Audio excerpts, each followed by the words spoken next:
To make a landscape design in Canva, come over to your create sign here and come to custom size here.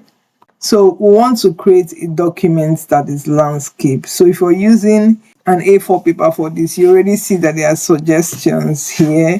This is A4 landscape, this is A3 portrait, this is A3 landscape, this is A4 portrait. You can see all the suggestions here, but I'm going to demonstrate how this works in real life. So say in case you're creating an A2 poster and you want that poster to be in landscape.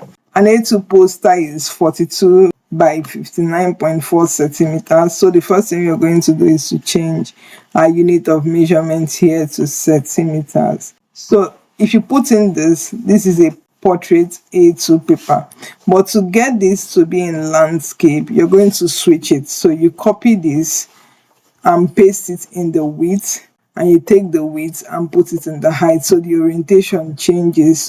So that would look like this. So we've changed the orientation from a portrait into a landscape, and once you click on create new design, you see that our design is now in a landscape format. It's not the portrait A2 paper. If we go over to templates, you can begin to see designs, templates you can already pull in from here and start to work with. So if we select something like this, let's put in this page, you see we have an A2 poster that we put into this page. From here you can start to customize your design.